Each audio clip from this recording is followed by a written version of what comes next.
Hi everyone, you are listening to the TÉKA podcast. I am Georgina Kiss-Kozma, social scientist and bookworm.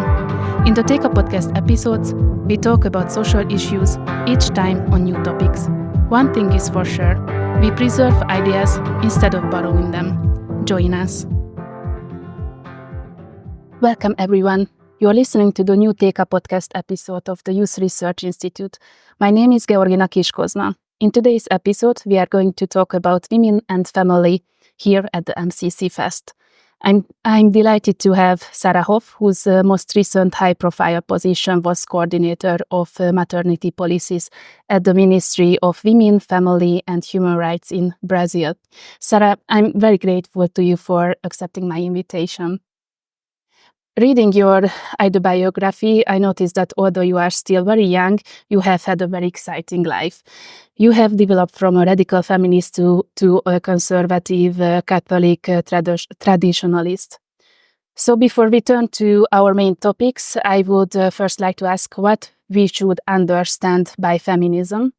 In my opinion, feminism is a controversial ideology that doesn't promote cooperation between men and women, but rather increases tensions between them.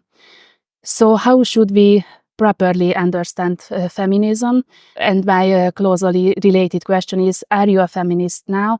What is your story? Perfect. Thank you so much for the invitation. I am very honored to be here in the MCC Youth Podcast and also attending the MCC Fest. I'm very honored to be here in Hungary, so thank you so much. Yes, I came from a very dysfunctional family, and that led me to very bad decisions in my life. And unfortunately, we can see that the world is also inclined to all this family destruction. Is like a war on children, a war on family, a war on values and morals, and all of that. So I was the perfect victim for the feminist movement because I was under a very complicated familiar scenario.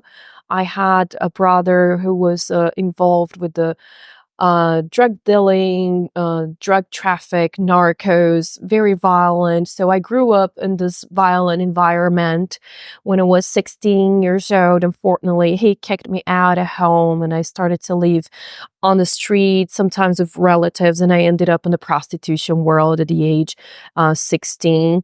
And I went to all the kinds of harassment, abuse, rape. It was very difficult. So at the age of almost 18, everything I knew about men, and they were bad because my life led me to a way that I unfortunately just met bad men.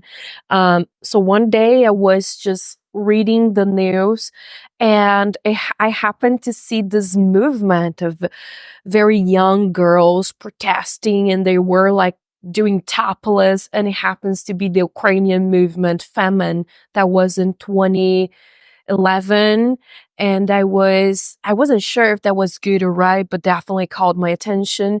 And I went on Google to search what feminism was. I wasn't familiar with that. And the Wikipedia, which is the source, like we're talking about over 10 years ago, but it still is the main source of research for young, and this is terrible, but this is the truth. So Wikipedia told me that feminism stands for women and women's right, and it's against all things that I was going through my life, violence against women, rape, all of this. So I thought, that's amazing. If they are fighting against this, I want to belong to this movement. So I was the perfect victim. So I came to Ukraine. They made a whole brainwashed in me and other girls that was attending like a feminist courses and practice. I was sponsored to learn all that. I came back to Brazil. I turned to a very famous political celebrity, and I was really thinking this feminist ideology was something good for women because that's what I learned. But I could understand through the most dramatic and painful way that it's actually not. They have an amazing propaganda, amazing advertisement through beautiful terminologies like empowered man, freedom, independence, things. Who doesn't want to be free, independent? You see, those words are in the modern age connected to happiness somehow, and everybody wants to be happy. So I was trying to pursue a happier life. And I also believe that most people who joins this identitary movements like Black Lives Matter or a kind of a communist utopia, feminism, gender ideology, all this, they have good intentions. They truly want to help people and they want to fight against sorts of justice and injustice. They want to do good. And those movements, they convince them that they have the answers, but unfortunately, they just indoctrinate these people and lead them to make a lot of mistakes. So they are looking for answers. Those movements promise them success, happiness and answers, but they teach how to solve real problems in the wrongest way as possible. So at the age of 22, I got pregnant, and while I was a feminist, I was always standing for abortion. And my feminist friends, they told me, you know what, you're the most famous feminist in our country. You have to have an abortion because, first of all, what's inside your belly, it's not a human being, it's not a child, it's just a clump of cells, it's just a blood clot, it's just a period, it doesn't matter. And because in Brazil, it's the abortion, thank God, it's not legalized, it's not legal. But they said at the time, 10 years ago, if you have an abortion, that will, as you're so famous in the political scenario, that will open up the discussion again, and we can use that in our favor to push politicians to legalize the procedure. And I did. I had an abortion, and it was the most terrifying thing that I went through my whole life because nobody told me that I had to go through hours and hours of a terrible pain. It's a birth, it's a delivery pain. Nobody told me that. Nobody told me that after such horrible hours that I will look in the toilet and I will see my daughter. They said it was a clump of cells. So it was very traumatic. And I also had a terrible bleeding. I called all my feminist friends asking for help, and I said, okay, we're going to help you. Nobody came. They literally let me to die. And the only one that actually saved my life on that day was my neighbor. And I used to hate him really bad because he was a father and a Catholic man. And but that man that I used to see like patriarchal and heterosexual, what is the worst as possible white man. He saved my life with his wife. He took care of me as I was his own daughter.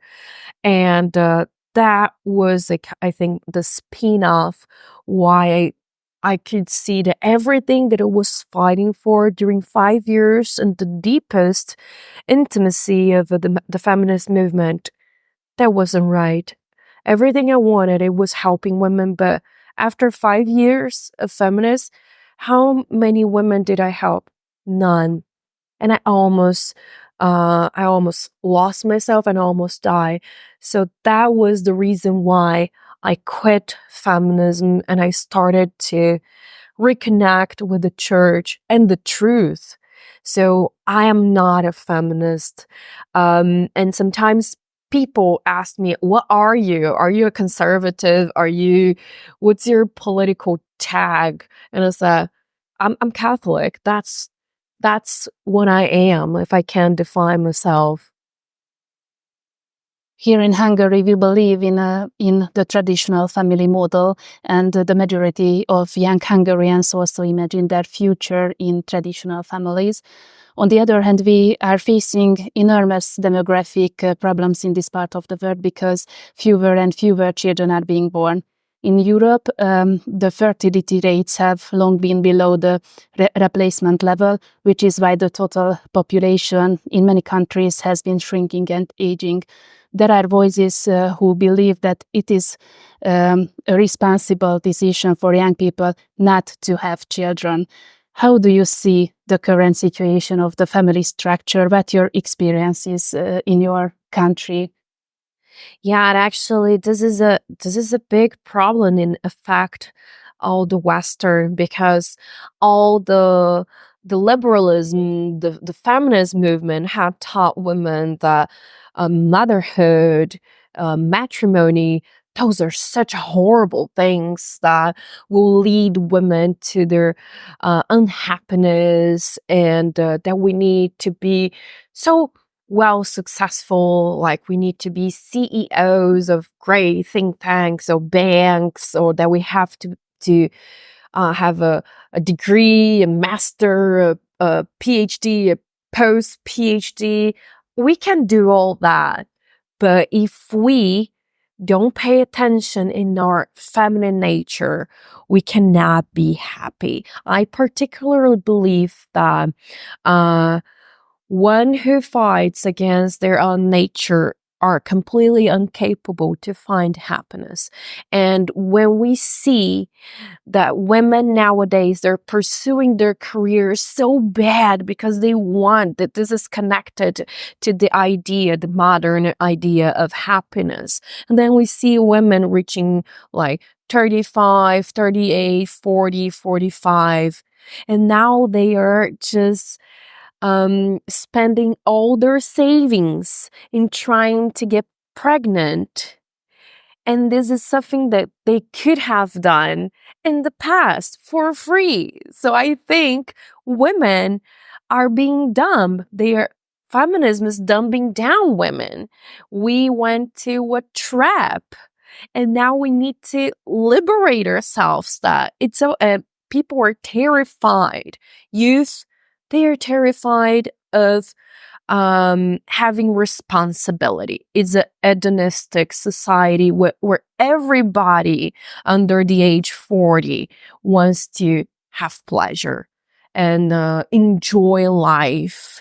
They don't want to sacrifice, they don't want to serve, they don't want to work, they don't want to give up of anything to give to the other.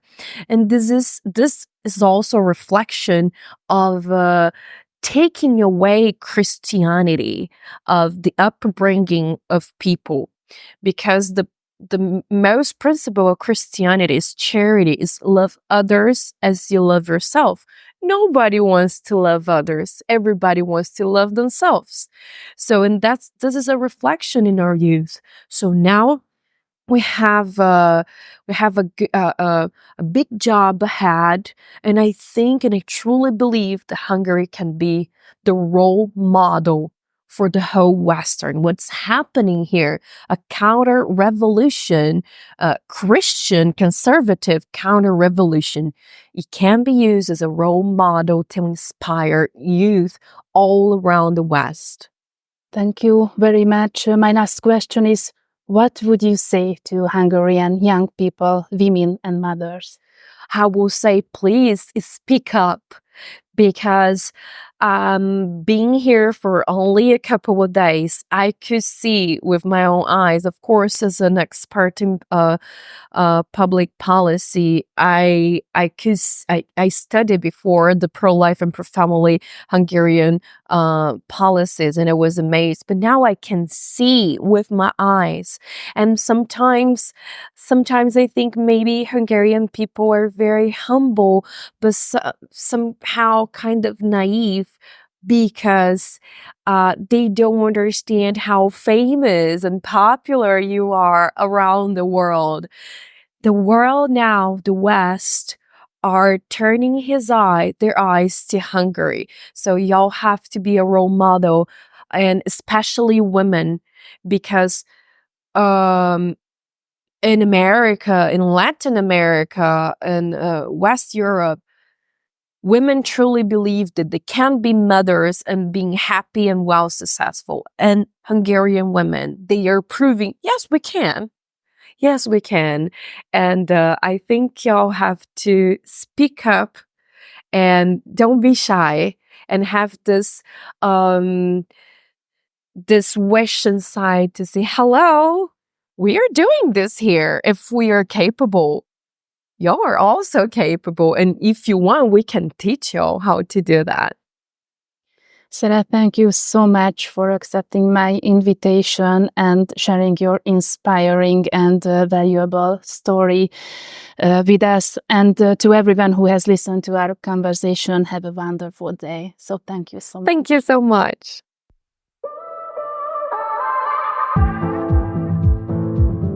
Thank you for listening to the latest episode of the TÉKA podcast.